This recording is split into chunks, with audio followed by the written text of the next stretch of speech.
waxa dhamaaday boqolka maalmood ee u horeeyay xukunka madaxweyne xasan sheekh maxamuud doorashadii dhacday 15 May ayaa mar kale xukunka dib loogu doortay inkastoo imaatinkiisa aan cidina saadaalinaynin dhanka rajada waxa boqol tallaabo ka horeeyay inta badan murashaxiintii kale natiijada doorashada madaxweyne xasan uu ku yimi ayaa ahayd mid ka dhalatay hab kursi wadaaga iyo heshiis daneed oo dhex maray isaga iyo murashaxiintii kale oo codkooda ku biiriyay xasan sheekh wareega koowaad codadka uu helay waxay ahaayeen tirada taabacsan oo lagu daray tirada mudanayaasha dhaqaalaha iyo ballanqaadyadu dhex mareen taasoo isugeynta guud ay ahayd 250 cod oo kaliya halka wareegii ugu dambeeyana uu helay 214 cod oo ka kala yimi murashaxiinta kala Saciid Cabdillaahi Dani Xasan Cali Khayre Shariif Sheekh Axmed Cabdiraxmaan Cabdishakuur iyo murashaxiintii codad ahaan Cabdiraxmaan ka hooseeyay habkan oo ka maqraati kacaya inaan madaxweynuhu talada ku iman doonin shacab oo banaanka ka riixaysa xildhibaanada iyo xulasho ka timisiiskooda labada aqal si aynu isula fahanno nooca doonista ama soo laabashada madaxweyne xasan sheekh ay ku timi hortaan isbarbardhig ku samayno labadii doorasho u dambeeyay dalka ka kala dhacay 8 February 2017 iyo tan haata 15 May 2022 sanadkii 2017 waxa Soomaaliya ka dhacday doorasho xambaarsanay 7 dareen diidmo musuqmaasuq la dirir faragelin shisheeye sumcad soo celin xatooyo nacayb ka dhiidhi ugaarsigii madaxda iyo haldoorkee la beegsan jiray nacla diidanaa hoggaan xumo iyo kacdoon dadweyne oo wadaniyadi hagaysay xamaasadu waxay gaarsiisneed heer xildhibaanada wax dooranaya shacabku dariiqyada kuleytiga iyo kaladhka ku dhaganaayeen iyagoo ku khasbayay in xildhibaanadu u dooraan murashaxa ay taageeradiisa ka midaysnaayeen natiijadii doorashadaasi ka soo baxday kadib dal iyo dibadba waxa isqabsaday dabaaldegyo iyo dibadbaxyo waaweyn oo aan taariikhda hore u soo marin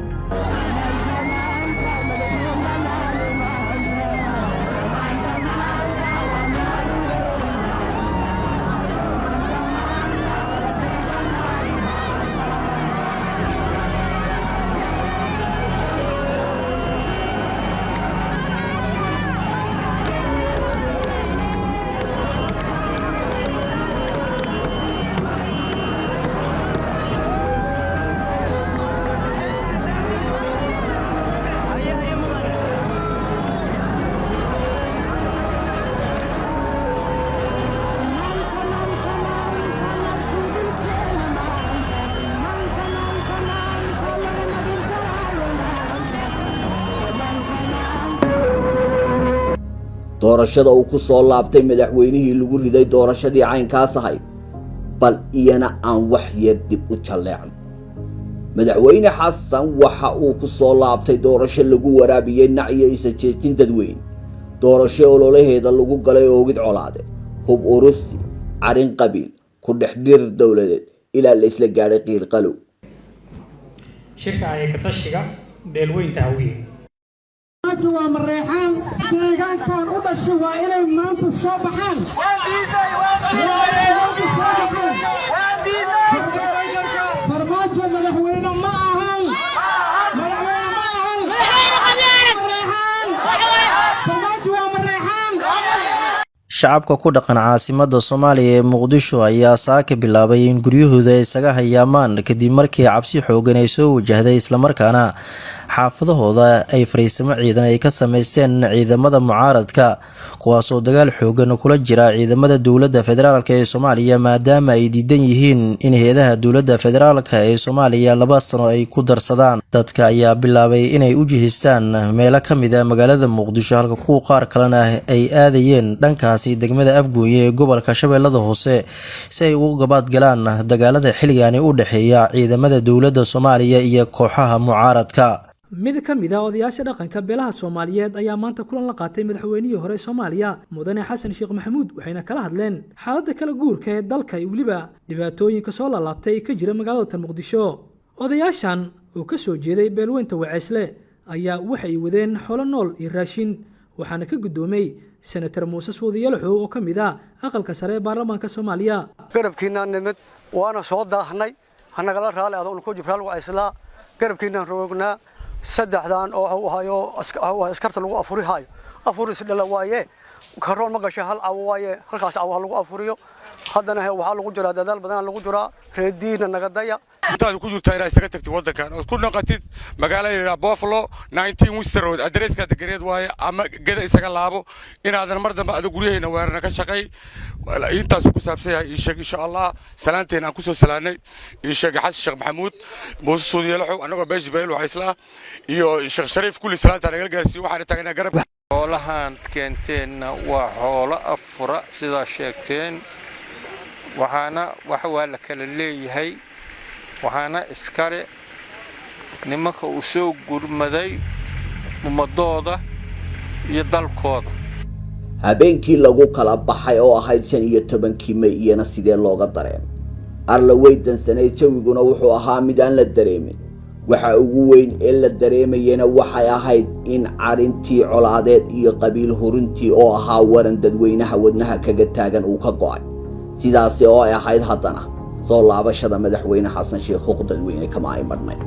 caadiyan dunida oo idil doorashooyinka ka dhaca iyo dawladaha ka dhasha marleyba waxay curiyaan rajo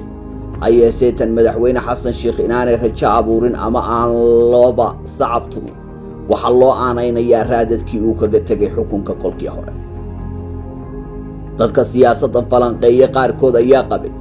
inay suurtagal tahay madaxweyne xukunka mar soo maray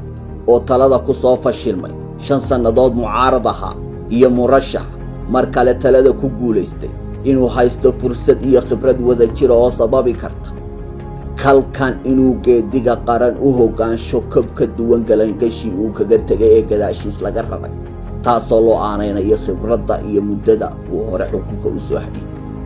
horta madaxweyne xasan sheekh muxuu ballan qaaday intaynaan gelin 100 maalmood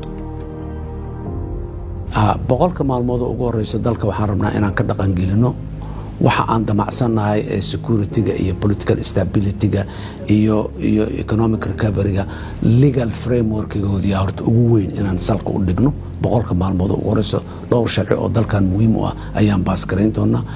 boqolka maalmood ugu horeyso waxaan aad xoog u saari doonaa inaan soo gabagabayno arrintii deyn cafinta ama meel gabagaba ugu yaraan aan soo gaarsiino waxbaa ka dhiman yar waxaan rabnaa boqolka maalmood gudahooda inaan reform ku samayno hay-adaha amniga sharciyadoodii oo aad u gaboobay meelaha qaarkood aan sharci lahayn iyo structure-kooda inaan reform garayno oo la federalize gareeyo lagu apply gareeyo nidaamka federaalka hay-adaheenna inta badan weli waxay u dhisayeen qaabkii ee dowladda dhexe ay wax walba ay ahayd waxaan rabnaa inaan heshiis guud oo dowladda iyo dowlad goboleedyada dhexmara oo lagu federaaleynayo arrimaha muhiimka ah magaaladan inaan xaqiijinaan rabnaa inay amni noqoto si aan u xaqiijinana amniga muqdisho dhexdiisa leh kuma xaqiijin karno labada shabeelle iyo bannaankana waa ka xaqiijinaynaa muqdisho gudaheedana intelligence xoog leh oo systematic oo qaabaysan ayaan yeeli doonaa caalamkana waa la kaasho doonaa arrimaha amniga oo dhan cid kasta oo arrimaha amniga naga saacidaysaana waan soo dhaweynaynaa ballanqaadyadaasi ma fuleen jawaabtu waa maya nabadgelyada dankeeda looma jeesan waxaana dhacay falal amni darro oo xoogan ciidamo beeleedyadii badbaado qaran hubka ayay dib ula galeen caasimadda oo wacyaal weerada maanta kufsi dil dhac iyo boob ayayna ku ekeeyeen magaalada waxaa la diiwaan geliyey in ka badan 1513 kiis oo isugu jira dhac weerar habeenimo dilal kufsi iyo dhaawacyo waxa kale oo soo laabtay ugaadhsigii al-shabaab ee laga suuliyey ee ahaa toogashada iyo hadcad magaalada lagu dhex toogto baabuur bambooyin hoosta lagaga xidho iyo weeraradii huteelada oo gaadhay in habeenna la haysto ballanqaadyadaasi way wada bureen oo baysteen kamuu fuline maxaa beddelkeed qabsoomay 23 bishii May ayuu madaxweyne xasan sheekh si toos ah ula wareegay madaxtooyada dalka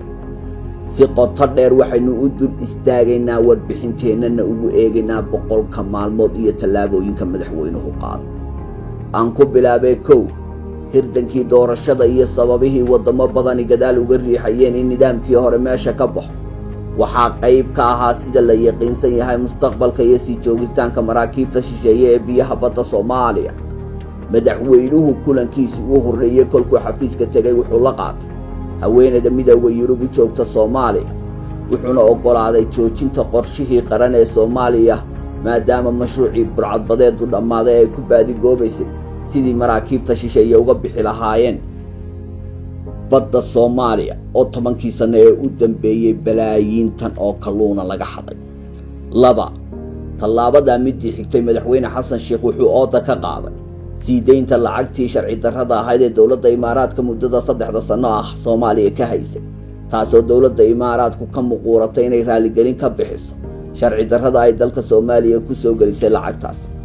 beddelka madaxweynuhu wuxuu Imaaraadka ugu daray dhambaal raaligelin ah oo uu sii dhiibay ra'iisul wasaarihii hore Rooble. 3 inkastoo halku dhagiisa ololaha ay qayb ka ahayd Soomaali heshiisa ha yeeshee bilowgiiba madaxweynuhu wuxuu magacaabay shakhsiyaad waxyeello ku ah halku dhagiisa kuwaasoo loo aanaynayo ilaa qaad la yeelashada iyo jaalla ahaanshaha kooxaha xagjirka